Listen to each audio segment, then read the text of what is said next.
സ്വാഗതം. ഇന്ന് നമ്മൾ അക്കൗണ്ടിങ്ങിലെ ഒരു പ്രധാനപ്പെട്ട ഏരിയ അസോസിയേറ്റ് കമ്പനികളെക്കുറിച്ചാണ് കുറച്ചുകൂടി ആഴത്തിൽ സംസാരിക്കാൻ പോകുന്നത്. അതെ. നിങ്ങളുടെ കയ്യിലുള്ള ഈ ഫിനാൻഷ്യൽ റിപ്പോർട്ടിംഗ് മെറ്റീരിയൽസ്, പ്രത്യേകിച്ച് ചാപ്റ്റർ 20 എടുത്താൽ ഇതിനെപ്പറ്റി നന്നായി പറയുന്നുണ്ട്. ഒരു വലിയ ഗ്രൂപ്പ്, അതിന് പൂർണ്ണ നിയന്ത്രണമില്ലെങ്കിലും എന്നാലും കാര്യമായ സ്വാധീനമുള്ള മറ്റു കമ്പനികളിലെ നിക്ഷേപങ്ങളെ എങ്ങനെയാണ് കണക്കുകളിൽ കാണിക്കുന്നത്, അതൊന്ന് ലളിതമായി മനസ്സിലാക്കാനാണ് നമ്മൾ ശ്രമിക്കുന്നതല്ലേ? തീർച്ചയായും. ഇവിടെ ഈ കാര്യമായ സ്വാധീനം അഥവാ സിഗ്നിഫിക്കന്റ് ഇൻഫ്ലുവൻസ്, അതാണ് ശരിക്കും താക്കോൽ വാക്ക്.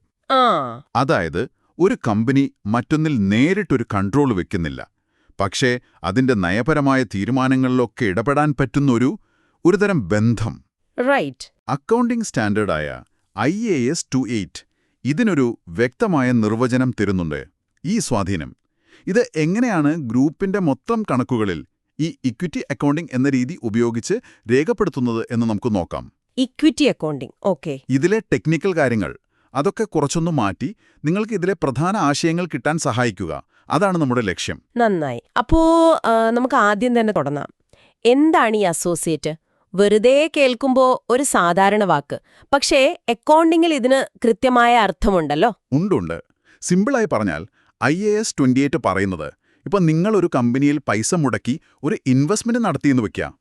ആ കമ്പനിയുടെ സാമ്പത്തിക കാര്യങ്ങൾ, ഓപ്പറേഷൻസ്, ഇതിലൊക്കെയുള്ള നയപരമായ തീരുമാനങ്ങളിൽ നിങ്ങൾക്കൊരു റോളുണ്ട്, ഒരു കാര്യമായ സ്വാധീനമുണ്ട്.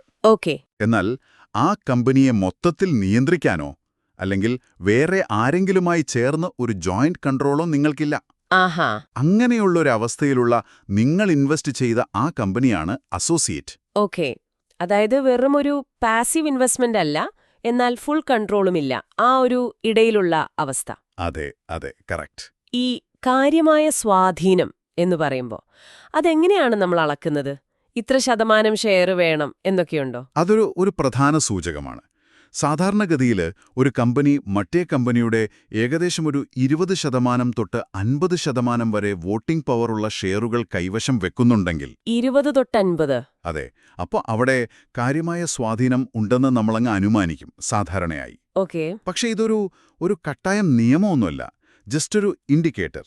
ചിലപ്പോൾ 20-ൽ താഴെയാണെങ്കിലും സ്വാധീനം തെളിയിക്കാൻ പറ്റും. അല്ലെങ്കിൽ 50-ന് മുകളിലുണ്ടെങ്കിലും ചിലപ്പോൾ നിയന്ത്രണം ഉണ്ടാകണമെന്നില്ല. അത് ശരി. അപ്പോ ഷെയർ പെർസെൻറ്റേജിനപ്പുറം ആ അസോസിയേറ്റ് എന്ന് നമ്മൾ കരുതുന്ന കമ്പനിയുടെ ബോർഡ് ഓഫ് ഡയറക്ടേഴ്സിൽ നമുക്ക് ആളുണ്ടോ? പോളിസി ഉണ്ടാക്കുന്ന ചർച്ചകളിലൊക്കെ നമ്മൾ പങ്കെടുക്കുന്നുണ്ടോ? ഈ രണ്ട് കമ്പനികളും തമ്മിൽ എന്തെങ്കിലും വലിയ ട്രാൻസാക്ഷൻസ് നടക്കുന്നുണ്ടോ? എന്തെങ്കിലും ടെക്നിക്കൽ ഇൻഫർമേഷൻ അങ്ങോട്ടും ഇങ്ങോട്ടും കൊടുക്കുന്നുണ്ടോ? ഇതൊക്കെ നോക്കും. ഓക്കെ. അപ്പൊ പല ഘടകങ്ങൾ പരിഗണിക്കും. അതെ. ശരി. അപ്പൊ ഇങ്ങനെ സ്വാധീനമുണ്ട്, കൺട്രോൾ ഇല്ല, ഈ അസോസിയേറ്റ്സിനെ കണക്കിലെടുക്കാൻ ഇക്വിറ്റി മെത്തേഡ് എന്ന് നിങ്ങൾ നേരത്തെ സൂചിപ്പിച്ചു. അതെന്താണ് സംഭവം? ഇപ്പം നമ്മൾ സാധാരണ ഷെയർ വാങ്ങിയാൽ ഒന്നുകിൽ വാങ്ങിയ വില അല്ലെങ്കിൽ മാർക്കറ്റ് വില അങ്ങനെയല്ലേ കാണിക്കാറ്. ഇതിനെന്താ വ്യത്യാസം? അതെ, അത് നല്ലൊരു പോയിന്റാണ്. കാരണം ഈ ഇക്വിറ്റി രീതി നമ്മളും ആ അസോസിയേറ്റും തമ്മിലുള്ള ബന്ധം, അതിന്റെ ഒരു സ്വഭാവം ശരിക്കും കണക്കിൽ കൊണ്ടുവരാൻ നോക്കും. ഓഹോ. നമ്മളവിടെ വെറുമൊരു കാഴ്ചക്കാരനല്ലല്ലോ, നമുക്കവിടെ സ്വാധീനമുണ്ട്. അതുകൊണ്ട് ഈ രീതിയിൽ എന്താ ചെയ്യുന്നതെന്ന് വെച്ചാൽ, നമ്മൾ ആദ്യം ഇൻവെസ്റ്റ് ചെയ്ത തുക, ആ കോസ്റ്റ് അതിലാണ് റെക്കോർഡ് ചെയ്യുക. ശരി. പിന്നെ ഓരോ വർഷവും ആ അസോസിയേറ്റ് കമ്പനി ലാഭമുണ്ടാക്കുകയാണെങ്കിൽ ആ ലാഭത്തിൽ നമ്മുടെ ഷെയർ എത്രയാണോ അത് വെച്ച് നമ്മുടെ ഇൻവെസ്റ്റ്മെന്റ് വാല്യൂ കൂട്ടും. ഇൻക്രീസ് ചെയ്യും. അതെ. ഇനി നഷ്ടമാണ് ഉണ്ടാക്കുന്നതെങ്കിലോ ആ നഷ്ടത്തിൽ നമ്മുടെ ഷെയർ എത്രയാണോ അത് ഇൻവെസ്റ്റ്മെന്റ് വാല്യൂവിൽ നിന്ന് കുറയ്ക്കും. ഓക്കെ. അപ്പോൾ അസോസിയേറ്റിന്റെ ലാഭവും നഷ്ടവും അനുസരിച്ച് നമ്മുടെ ബുക്കിലെ ഇൻവെസ്റ്റ്മെന്റിന്റെ വാല്യൂ മാറിക്കൊണ്ടിരിക്കും. എക്സാക്ട്ലി. അതാണ് ഇക്വിറ്റി മെത്തേഡിന്റെ ഒരു പ്രത്യേകത. അസോസിയേറ്റിന്റെ ഉയർച്ച താഴ്ചകളിൽ നമ്മളും പങ്കാളിയാണ് എന്ന് കാണിക്കുന്നു. അത് ശരി. അപ്പോൾ ഈ മാറുന്ന വാല്യൂ ഇത് ഗ്രൂപ്പിന്റെ consolidated statement of financial position, നമ്മുടെ CSFP ബാലൻസ് ഷീറ്റിൽ എങ്ങനെ വരും? കൺസോളിഡേറ്റഡ് ബാലൻസ് ഷീറ്റിൽ സാധാരണയായിട്ട് നോൺ കറന്റ് അസറ്റ്സിലെ സ്ഥിര ആസ്തികൾ, അതിന്റെ കൂട്ടത്തിൽ ഇൻവെസ്റ്റ്മെന്റ് ഇൻ അസോസിയേറ്റ് എന്ന് പറഞ്ഞ ഒരൊറ്റ ലൈനായിട്ടാണ് കാണിക്കുക. ഒറ്റ ലൈനില്. ഓക്കെ. അതെ. പക്ഷേ ആ ഒറ്റ ഫിഗറിന്റെ ഉള്ളിൽ ഈ പറഞ്ഞ കാര്യങ്ങളൊക്കെ ഉണ്ട്. നമ്മൾ മുടക്കിയ ആദ്യത്തെ കാശ്, കോസ്റ്റ്, പിന്നെ അക്വിസിഷന് ശേഷമുള്ള ലാഭത്തിൽ നിന്നോ നഷ്ടത്തിൽ നിന്നോ ഉള്ള നമ്മുടെ ഷെയർ. ഓക്കെ. ഒരു പക്ഷേ ആ ഇൻവെസ്റ്റ്മെന്റിന് എന്തെങ്കിലും വിലയിടിവ്, അതായത് ഇമ്പയർമെന്റ് സംഭവിച്ചിട്ടുണ്ടെങ്കിൽ അത് കുറച്ചത്. ഇമ്പയർമെന്റ്. പിന്നെ നമ്മൾ വഴിയെ പറയേണ്ട ചില അഡ്ജസ്റ്റ്മെന്റുകളുണ്ട്, PUP പോലെ. അതൊക്കെ കഴിഞ്ഞുള്ള നെറ്റ് ഫിഗറാണ് അവിടെ കാണുക. Okay okay. അപ്പം ലാഭനഷ്ട കണക്കിലോ CSPL അവിടെ എങ്ങനെയാണ് അസോസിയേറ്റിന്റെ കോൺട്രിബ്യൂഷൻ വരുന്നത്? അവര് തരുന്ന ഡിവിഡൻഡ് നമ്മൾ വരുമാനമായി കാണിക്കുമോ? ഇല്ല, അതൊരു പ്രധാന വ്യത്യാസമാണ്. നോർമൽ ഇൻവെസ്റ്റ്മെന്റിൽ നിന്ന് CSPLൽ നമ്മൾ അസോസിയേറ്റിൽ നിന്ന് കിട്ടുന്ന ഡിവിഡൻഡ് അല്ല റെക്കോർഡ് ചെയ്യുന്നത്. അല്ല, കാരണം ഇക്വിറ്റി മെത്തേഡ് പ്രകാരം നമ്മൾ ഓൾറെഡി ആ കമ്പനിയുടെ മൊത്തം ലാഭത്തിൽ നമ്മുടെ വിഹിതം എടുക്കുന്നുണ്ടല്ലോ. ശരിയാണ്. അതുകൊണ്ട് ആ വർഷം അസോസിയേറ്റഡ് ടാക്സ് ഒക്കെ കഴിഞ്ഞ് എത്ര ലാഭമുണ്ടാക്കിയോ, പ്രോഫിറ്റ് ആഫ്റ്റർ ടാക്സ്, അതിൽ നമ്മുടെ പെർസെന്റേജ് ഷെയർ, ഉദാഹരണത്തിന് 30% ആ തുക, അത് share of profit of associates എന്ന പേരിൽ ഒരു സിംഗിൾ ലൈനായിട്ട് P&Lൽ കാണിക്കും. ഓക്കെ, അതും ഒറ്റ ലൈൻ. അതെ. സാധാരണ ഗ്രൂപ്പിന്റെ ഓപ്പറേറ്റിംഗ് പ്രോഫിറ്റ് ഒക്കെ കഴിഞ്ഞിട്ടായിരിക്കും ഇത് വരിക. പിന്നെ ഒരു കാര്യം കൂടിയുണ്ട്, ഈ ഷെയർ ഓഫ് പ്രോഫിറ്റിൽ നിന്ന് വല്ല ഇമ്പയർമെന്റ് ലോസും ആ വർഷം സംഭവിച്ചിട്ടുണ്ടെങ്കിൽ അതും കുറച്ചിട്ടുള്ള നെറ്റ് എമൗണ്ട് ആയിരിക്കും അവിടെ കാണിക്കുക.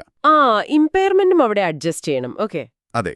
ഇപ്പോൾ ഒരു ഗ്രൂപ്പ് എന്ന് പറയുമ്പോൾ അതിലൊരു പാരന്റ് കമ്പനി ഉണ്ടാവും, ഒന്നോ അതിലധികമോ സബ്സിഡിയറികൾ, അതായത് ഫുൾ കൺട്രോളിലുള്ള കമ്പനികൾ, പിന്നെ ഈ പറയുന്ന അസോസിയേറ്റുകളും.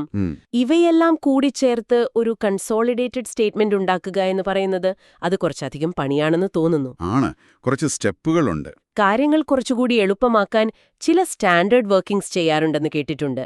W1, W2 എന്നൊക്കെ പറഞ്ഞ്. അതെ. എന്തൊക്കെയാണ് ആ വർക്കിംഗ്സിൽ പ്രധാനമായും ചെയ്യുന്നത്? ആ വർക്കിംഗ്സ് ശരിക്കും ആ കൺസോളിഡേഷൻ പ്രോസസ്സിനെ ഒന്ന് ഓർഗനൈസ് ചെയ്യാനാണ്. എല്ലാ അഡ്ജസ്റ്റ്മെന്റും വിട്ടുപോകാതെ ചെയ്യാൻ സഹായിക്കും. ശരി. നിങ്ങളുടെ മെറ്റീരിയലിലും അത് പറയുന്നുണ്ട്. ആ W1, W2 എന്ന പേരുകൾ ഓർത്തില്ലെങ്കിലും പറവായില്ല. പക്ഷേ എന്താണ് ചെയ്യുന്നത് എന്ന് നോക്കിയാൽ, ഒന്നാമതായിട്ട് ഗ്രൂപ്പിന്റെ സ്ട്രക്ചർ, അതായത് ആർക്കൊക്കെ എവിടെ എത്ര ശതമാനം ഹോൾഡിംഗ് ഉണ്ട് എന്ന് ക്ലിയറാക്കും. Okay, ownership. അതെ. പിന്നെ സബ്സിഡിയറികളുടെ നെറ്റ് അസറ്റ്സ്, അതായത് ഷെയർ ക്യാപിറ്റൽ, റീറ്റെയിൻഡ് ഏർണിംഗ്സ് ഒക്കെ ഏറ്റെടുക്കുന്ന സമയത്തും ഇപ്പോഴത്തെ റിപ്പോർട്ടിംഗ് ഡേറ്റിലുമുള്ളത് കണ്ടുപിടിക്കും. അതിന്റെ വ്യത്യാസമാണല്ലോ പോസ്റ്റ് അക്വിസിഷൻ പ്രോഫിറ്റ്. ശരിയാണ്. പിന്നെ സബ്സിഡിയറിയെ വാങ്ങിയപ്പോൾ അധികം കൊടുത്ത കാശ്, ഗുഡ്വിൽ, അത് കാൽക്കുലേറ്റ് ചെയ്യും. ഗുഡ്വിൽ. പിന്നെ സബ്സിഡിയറിയിൽ നമുക്ക് 100% ഹോൾഡിംഗ് ഇല്ലെങ്കിൽ ആ ബാക്കിയുള്ളവരുടെ share, non controlling interest, NCI, അതെത്രയാണെന്ന് കണ്ടുപിടിക്കും. ഓക്കെ. പിന്നെ വളരെ പ്രധാനപ്പെട്ട ഒന്ന്, ഗ്രൂപ്പിന്റെ മൊത്തം റീറ്റെയിൻഡ് ഏർണിംഗ്സ്, കൺസോളിഡേറ്റഡ് ബാലൻസ് ഷീറ്റിൽ കാണിക്കേണ്ട ഗ്രൂപ്പിന്റെ ലാഭം. അതിലാണോ എല്ലാം വരുന്നത്? അതെ, അതിലാണ് പാരന്റിന്റെ സ്വന്തം ലാഭം, സബ്സിഡിയറിയിൽ നിന്നുള്ള നമ്മുടെ ഷെയർ, പിന്നെ നമ്മൾ ഈ ചർച്ച ചെയ്യുന്ന അസോസിയേറ്റിൽ നിന്നുള്ള നമ്മുടെ ഷെയർ, എല്ലാം കൂടി വരുന്നത്. ചില അഡ്ജസ്റ്റ്മെന്റ്സും അവിടെ ചെയ്യും. ഓക്കെ, അപ്പൊ ഇതൊക്കെയാണ് പിന്നണിയിലെ കണക്കുകൂട്ടലുകൾ. അതെ. ഇത് ചെയ്താൽ പിന്നെ കൺസോളിഡേറ്റഡ് സ്റ്റേറ്റ്മെന്റ്സ് ഉണ്ടാക്കാൻ എളുപ്പമാണ്. ഈ വർക്കിംഗ്സിന്റെ കാര്യം പറഞ്ഞപ്പോ ചില അഡ്ജസ്റ്റ്മെന്റ്സിനെ പറ്റിയും പറഞ്ഞു. ഫെയർ വാല്യൂ, പിന്നെ PUP, അതെന്താണ്, എവിടെയാണത് വരുന്നത്? അത് രണ്ടും ശ്രദ്ധിക്കേണ്ട കാര്യങ്ങളാണ്. ഫെയർ വാല്യൂ എന്ന് വെച്ചാൽ നമ്മളൊരു അസോസിയേറ്റിനെ അക്വയർ ചെയ്യുമ്പോൾ അതിന്റെ ആസ്തികൾക്ക് അതിന്റെ ബുക്കിലുള്ള വാല്യൂ ആയിരിക്കില്ല ചിലപ്പോൾ യഥാർത്ഥ മാർക്കറ്റ് വാല്യൂ. ശരിയാണ്. ഉദാഹരണത്തിന് ഒരു ബിൽഡിങ്ങിന് ബുക്കിൽ 10 ലക്ഷം, പക്ഷെ ഫെയർ വാല്യൂ 15 ലക്ഷം ഉണ്ടെന്ന് വയ്ക്കുക. ഓക്കെ. അപ്പോൾ ആ 5 ലക്ഷത്തിന്റെ വ്യത്യാസം നമ്മൾ കണക്കിലെടുക്കണം. കാരണം ആ കൂടിയ വാല്യൂവിന് നമ്മൾ കൂടുതൽ ഡിപ്രീസിയേഷൻ കാണിക്കേണ്ടി വരും പിന്നീട്. ശരി. എക്സ്ട്രാ ഡിപ്രീസിയേഷൻ അസോസിയേറ്റിന്റെ ലാഭത്തിനെ കുറയ്ക്കും. അപ്പം നമ്മുടെ ഷെയർ ഓഫ് പ്രോഫിറ്റും കുറയും. ഓക്കെ. അപ്പം ഫെയർ വാല്യൂ അഡ്ജസ്റ്റ്മെന്റ് ലാഭത്തെ ബാധിക്കും. അതെ. സബ്സിഡിയറികളുടെ കാര്യത്തിലും ഇത് ചെയ്യണം. ശരി.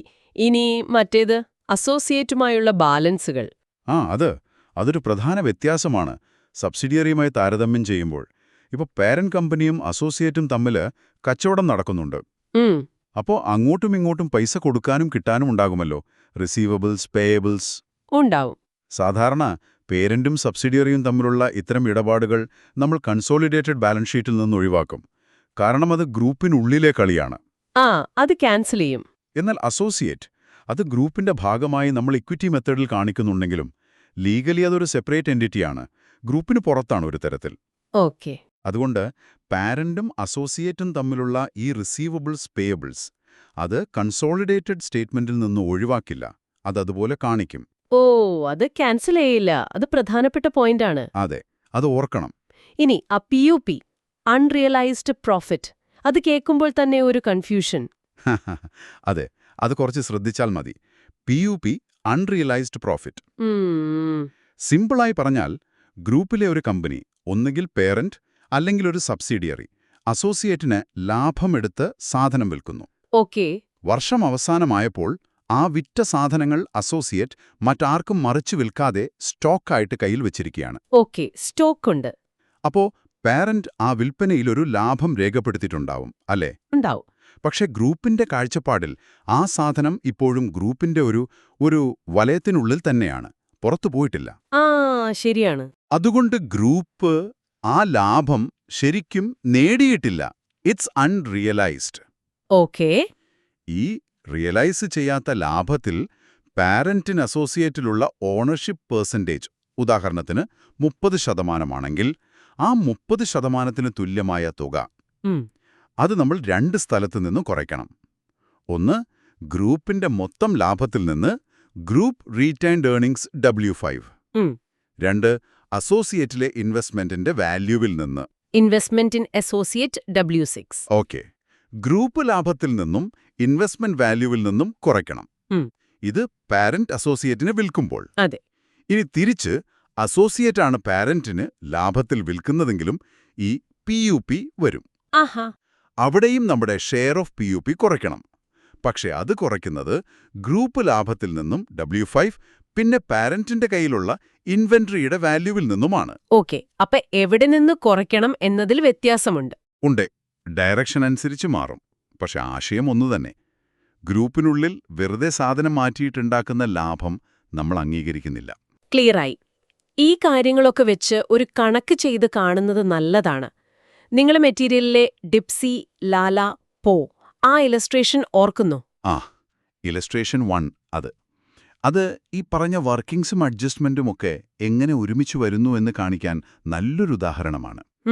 അവിടെ ഡിപ്സി പാരന്റ്, ലാല 80% ഉള്ള സബ്സിഡിയറി, പോ 30% ഉള്ള അസോസിയേറ്റ്. അതെ. ലാലയെ വാങ്ങുമ്പോൾ നഷ്ടത്തിലായിരുന്നു, പോയെ വാങ്ങുമ്പോൾ ലാഭത്തിലായിരുന്നു. ഈ ഡീറ്റെയിൽസ് വച്ച് W1 മുതൽ W6 വരെയുള്ള വർക്കിംഗ്സ് ചെയ്ത് goodwill, NCI, group retained earnings, പിന്നെ ഇൻവെസ്റ്റ്മെന്റ് ഇൻ അസോസിയേറ്റ് പോ ഒക്കെ കണ്ടുപിടിക്കുന്നത് അതിൽ കാണിച്ചിട്ടുണ്ട്.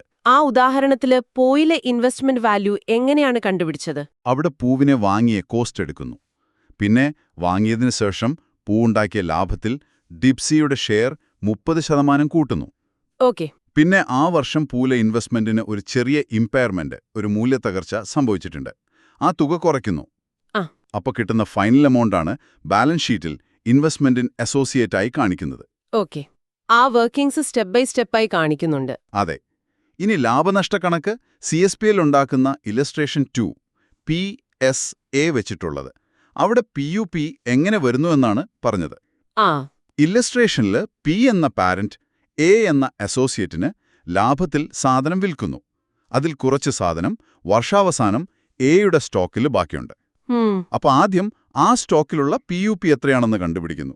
ആ എക്സാമ്പിളിൽ $50,000 ആണെന്ന് തോന്നുന്നു. ശരി. ഇതിൽ പാരന്റിന്റെ ഷെയർ 30%. അപ്പോൾ $15,000. ഓക്കെ. ഈ $15,000 കൺസോളിഡേറ്റഡ് P&L പാരന്റിന്റെ കോസ്റ്റ് ഓഫ് സെയിൽസിനോട് കൂട്ടിക്കാണിക്കും, അല്ലെങ്കിൽ ഓപ്പറേറ്റിംഗ് എക്സ്പെൻസിൽ. അതായത് ഗ്രൂപ്പിന്റെ ലാഭം അത്രയും കുറയും. ഓക്കെ. അതേസമയം ആ P&L തന്നെ share of profit of associate എന്ന് പറഞ്ഞ് എയുടെ ലാഭത്തിലെ Pയുടെ ഷെയർ കാണിക്കുന്നുണ്ടല്ലോ. കാണിക്കുന്നുണ്ട്. ആ ഷെയറിൽ നിന്ന് ആ വർഷത്തെ അസോസിയേറ്റിലെ ഇമ്പയർമെന്റ് ലോസ് $20,000 കുറച്ച ശേഷമുള്ള തുകയാണ് ഫൈനലായിട്ട് എടുക്കുന്നത്. അപ്പോൾ PUPയും ഇമ്പയർമെന്റും CSPLനെയും ബാധിച്ചു. ശരി ശരി. അപ്പൊ 2 സ്റ്റേറ്റ്മെന്റിലും ഇതിന്റെ ഇമ്പാക്റ്റ് വരും. തീർച്ചയായും. കൊള്ളാം. ഇപ്പൊ അസോസിയേറ്റ് അക്കൗണ്ടിങ്ങിനെ പറ്റിയൊരു വ്യക്തമായ രൂപം കിട്ടി. ഇത്രയും നമ്മൾ സംസാരിച്ചതിൽ നിന്ന് ഓർത്തിരിക്കേണ്ട ഏറ്റവും പ്രധാനപ്പെട്ട കാര്യങ്ങൾ ഒന്ന് ചുരുക്കി പറയാമോ? പറയാം. ഒരു 4 പോയിന്റ്സ് ആയിട്ട് ഓർത്തുവെക്കാം. ഓക്കെ. 1, അസോസിയേറ്റ് എന്ന് പറഞ്ഞാൽ കാര്യമായ സ്വാധീനം, പക്ഷേ നിയന്ത്രണമില്ല. സാധാരണ 20-30% ഷെയർ ഹോൾഡിംഗ് ഒരു സൂചനയാണ്, റൈറ്റ്? 2, ഇതിനെ അക്കൗണ്ട് ചെയ്യാൻ ഉപയോഗിക്കുന്നത് ഇക്വിറ്റി രീതി. കോസ്റ്റിൽ തുടങ്ങി ലാഭനഷ്ട വിഹിതമനുസരിച്ച് അഡ്ജസ്റ്റ് ചെയ്യുന്നു. ഇക്വിറ്റി രീതി, ഓക്കെ. 3. കൺസോളിഡേറ്റഡ് സ്റ്റേറ്റ്മെന്റ്സിൽ ഇത് ഒറ്റ ലൈനായി വരും. ബാലൻസ് ഷീറ്റിൽ ഇൻവെസ്റ്റ്മെന്റ് ഇൻ അസോസിയേറ്റ്, P&L-ൽ share of profit of associate. Dividend അല്ല, ലാഭവിഹിതമാണ് പ്രധാനം. Single line, okay. 4. ചില ക്രമീകരണങ്ങൾ ശ്രദ്ധിക്കണം. PUP, fair value adjustments, impairment. പിന്നെ വളരെ മുഖ്യമായി അസോസിയേറ്റുമായവ റിസീവബിൾസ് പേയബിൾസ് ക്യാൻസൽ ചെയ്യില്ല. ക്യാൻസൽ ചെയ്യാത്ത കാര്യം ശരിയാണ്. ഈ 4 കാര്യങ്ങൾ ഓർത്താൽ തന്നെ ഒരുവിധം കാര്യങ്ങൾ പിടികിട്ടും. വളരെ നന്നായി. അസോസിയേറ്റ് അക്കൗണ്ടിങ്ങിന്റെ ഈ വിഷയത്തിലേക്ക് നമ്മൾ നടത്തിയ ഈയൊരു വിശദമായ ചർച്ച, ഇത് വളരെ ഉപകാരപ്രദമായി എന്ന് കരുതുന്നു. ഇക്വിറ്റി രീതി, കൺസോളിഡേഷൻ വർക്കിംഗ്സ്, ഈ പറഞ്ഞ അഡ്ജസ്റ്റ്മെന്റ്സ്, ഇതിനെക്കുറിച്ചൊക്കെ നിങ്ങൾക്ക് നല്ലൊരു ധാരണ കിട്ടിക്കാണും. നിങ്ങളുടെ കയ്യിലുള്ള ആ മെറ്റീരിയൽസിലെ കാര്യങ്ങൾ കുറച്ചുകൂടി എളുപ്പത്തിൽ മനസ്സിലാക്കാൻ ഈ സംസാരം സഹായിച്ചിട്ടുണ്ടാകുമെന്ന് വിശ്വസിക്കുന്നു. തീർച്ചയായും. ഈ ബേസിക്സ് ക്ലിയർ ആയാൽ കുറച്ചുകൂടി കോംപ്ലിക്കേറ്റഡ് ആയ ഗ്രൂപ്പ് അക്കൗണ്ടിംഗ് സിനേരിയോസ് വരുമ്പോൾ അതിനെ ഫേസ് ചെയ്യാൻ ഒരു കോൺഫിഡൻസ് കിട്ടും. ശരിയാണ്. പോകുന്നതിന് മുൻപ് ഒരു ചിന്ത കൂടി പങ്കുവയ്ക്കാം. പറയൂ. നമ്മളിന്ന് കാര്യമായ സ്വാധീനമുള്ള ഇൻവെസ്റ്റ്മെന്റ് എങ്ങനെ അസോസിയേറ്റായി കണക്കാക്കാം എന്ന് കണ്ടു. പക്ഷേ ഈ ബിസിനസ് ലോകം എപ്പോഴും മാറിക്കൊണ്ടിരിക്കുകയല്ലേ? അതെ. ഒരു ഇൻവെസ്റ്റ്മെന്റ് അത് അസോസിയേറ്റ് അല്ലാതായി മാറിയാലോ? ഉദാഹരണത്തിന് നമ്മൾ കുറച്ച് ഷെയർ വിറ്റു, ആ സിഗ്നിഫിക്കന്റ് ഇൻഫ്ലുവൻസ് പോയി. അപ്പോൾ എന്തു ചെയ്യും? ശരിയാണ്. അല്ലെങ്കിൽ നേരെ തിരിച്ച് കൂടുതൽ ഷെയർ വാങ്ങി, അപ്പോൾ കൺട്രോൾ കിട്ടി, അത് സബ്സിഡിയറിയായി. അപ്പോ ഈ അക്കൗണ്ടിംഗ് ട്രീറ്റ്മെന്റ് എങ്ങനെ മാറും? ഇക്വിറ്റി മെത്തേഡിൽ നിന്ന് ചിലപ്പോൾ കോസ്റ്റ് മെത്തേഡിലേക്കോ അല്ലെങ്കിൽ ഫുൾ കൺസോളിഡേഷനിലേക്കോ മാറേണ്ടി വരില്ലേ? വരും. ആ മാറ്റം ഫിനാൻഷ്യൽ സ്റ്റേറ്റ്മെന്റ്സിൽ എങ്ങനെയായിരിക്കും കാണിക്കുക? ഏതൊക്കെ സ്റ്റാൻഡേർഡ്സ്, IAS 28, IFRS 10 ഒക്കെയാണ് അവിടെ അപ്ലൈ ചെയ്യുക? ഇതൊക്കെയൊന്ന് ആലോചിക്കുന്നത് ഈ അക്കൗണ്ടിംഗ് സ്റ്റാൻഡേർഡ്സ് എങ്ങനെയാണ് ബിസിനസ്സിലെ റിയൽ ലൈഫ് മാറ്റങ്ങളെ ഫോളോ ചെയ്യുന്നത് എന്ന് മനസ്സിലാക്കാൻ സഹായിക്കും. നല്ലൊരു പോയിന്റാണ്. അതിനെക്കുറിച്ച് തീർച്ചയായും ആലോചിക്കാവുന്നതാണ്. അപ്പോൾ ഇന്നത്തെ ഈ ചർച്ചയ്ക്ക് ഒരുപാട് നന്ദി. നിങ്ങൾക്കും. അടുത്ത തവണ മറ്റൊരു വിഷയവുമായി കാണാം.